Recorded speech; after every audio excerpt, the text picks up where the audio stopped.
ನವೀನ್ ಸರ್ಗೆ ತುಂಬ ಥ್ಯಾಂಕ್ಸ್ ಹೇಳಬೇಕು ಆ್ಯಂಡ್ ಎಸ್ಪೆಷಲಿ ದೇವ್ ಸರ್ಗೆ ನನ್ನನ್ನು ಸೆಲೆಕ್ಟ್ ಮಾಡಿದ್ದಕ್ಕೆ. ಹಂಗೆ ಬಂದೆ, ಆಡಿಷನ್ ತಗೊಳ್ಳಿಲ್ಲ, 2 ನಿಮಿಷ ಮಾತಾಡ್ಸಿದ್ರು, ಹಾಗೆಯೇ ಓಕೆ ಮಾ ಸೆಲೆಕ್ಟೆಡ್ ಅಷ್ಟೇ ಕಳಿಸ್ಬಿಟ್ಟು ನಾನು ಖುಷಿಯಲ್ಲಿ ಬಂದೆ. ಅದಾದ ಮೇಲೆ ಮೂವಿ ಸ್ಟಾರ್ಟ್ ಆಯಿತು. ಬಟ್ ಮೂವಿಯಲ್ಲಿ ನಮಗೆ ತುಂಬ ಚೆನ್ನಾಗಿ ಟ್ರೀಟ್ ಮಾಡಿದ್ದಾರೆ ನವೀನ್ ಸರ್. ತುಂಬ ಥ್ಯಾಂಕ್ ಯು ಈ ಆಪರ್ಚುನಿಟಿ ನನಗೆ ಕೊಟ್ಟಿದ್ದಕ್ಕೆ. ಆ್ಯಕ್ಚುಲಿ ನನಗೆ ಈ ಆಪರ್ಚುನಿಟಿ ಬೇಕಾಗಿತ್ತು.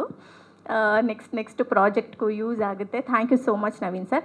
And Devu sir, Chitta and ಟೀಮ್ನ ಎಲ್ಲ ಸದಸ್ಯರಿಗೆ ಥ್ಯಾಂಕ್ ಯು ಸೋ ಮಚ್ ಅಂತ ಹೇಳೋಕ್ಕೆ ಇಷ್ಟಪಡ್ತೀನಿ. ಹಾಗೆ ನನ್ನ ಕ್ಯಾರೆಕ್ಟರ್ ಬಗ್ಗೆ ಹೇಳೋದಾದರೆ ದೀಪ ಅಂತ ಕ್ಯಾರೆಕ್ಟರ್ ಮಾಡಿದ್ದೀನಿ. ಸೊ ಇದರಲ್ಲಿ ಏನಂದರೆ ಮೇಯ್ನಾಗಿ ಕಾಮದ ಅಟ್ಟಹಾಸಕ್ಕೆ ಒಳಗಾದ ಹುಡುಗಿ ನಾನೇ. ಸೊ ಮೂವಿಯಲ್ಲಿ ನೀವು ನೋಡ್ತೀರಾ ಹೇಗಿದೆ ನನ್ನ ಪಾತ್ರ ಅಂತ. ಥ್ಯಾಂಕ್ ಯು ಸೋ ಮಚ್ ಎಲ್ಲರಿಗೂ. ಇಷ್ಟು ಹೇಳಿ ಮಾತನ್ನ ಮುಗಿಸ್ತೀನಿ.